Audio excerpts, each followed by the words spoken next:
بسم اللہ الرحمن الرحیم نحمدہ ونصلی علی رسولہ الکریم اما بعد۔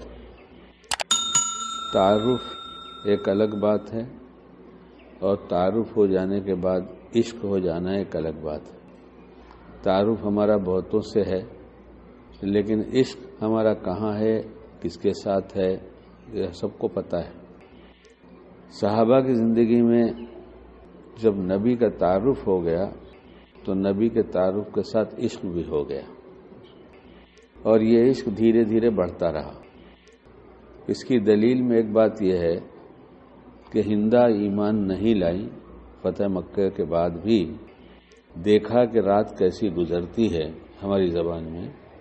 شاید جو اندیشہ تھا وہ اب پیش آ جائے گا، اور اب پیش آ جائے گا، اب تھوڑی دیر کے بعد شاید پیش آ جائے۔ جو انہیں اندیشہ تھا کہ لوٹ مار ہوگی اور بہت کچھ ہوگا، لیکن وہ سب ہوا نہیں، بلکہ فاتح لوگ جو ہے یہ بیت اللہ کے ارد گرد جمع ہو کر اللہ کے یاد میں، مناجات میں، طواف میں، جس عمل میں لگے ہوں لگ گئے۔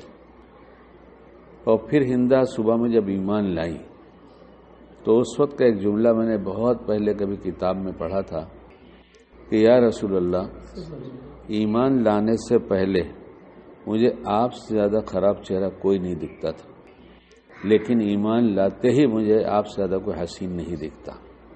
اسی جو میں نے کہا تعارف کے بعد جو ہے ان کو عشق ہو جاتا تھا، اور یہ عشق رفتہ رفتہ بڑھتا تھا، اور یہاں تک پہنچ جاتا تھا کہ سب کچھ آپ علیہ الصلوۃ والسلام پر قربان کر دینا ان کے لیے آسان ہوتا تھا۔ ہمیں تعارف تو ہے مگر عشق نہیں ہے، عشق نہیں۔ عاشق تو سب قربان کر دیتا ہے۔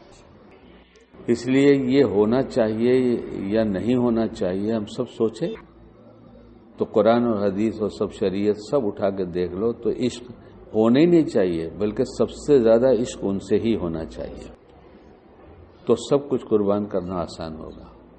ہمیں تعارف ہے، عشق نہیں۔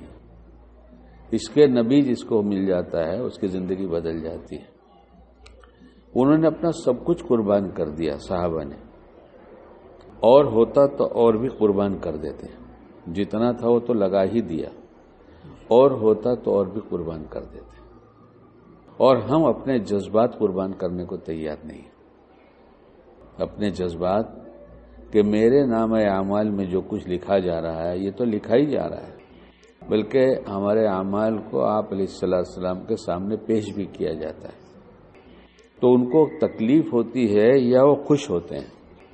کبھی ہم یہ سب اپنے بارے میں جانتے ہیں، اس لیے صبح سے اتھل پتھل تھی کہ میں اس کو دہراؤں اور خود سوچوں کہ جہاں پر آپ علیہ السلام کی چاہت آتی ہے وہاں ہم اپنے جذبات کو قربان کرتے ہیں، خواہشوں کو قربان کرتے ہیں، یا پھر اپنی خواہشیں پوری کرتے ہیں یہ سوچے سمجھے بغیر کہ وہاں جب دکھایا جائے گا تو کیا پیش آئے گا، آپ علیہ السلام خوش ہوں گے یا ناراض ہوں گے۔ جن سے نبی ناراض ان سے خدا ناراض، یہ طے شدہ بات ہے۔ مال دنیا کا تو یہ تو مقدر کا آتا ہے، یہ کسی کی اپنی محنت کا ثمرہ ہے ہی نہیں۔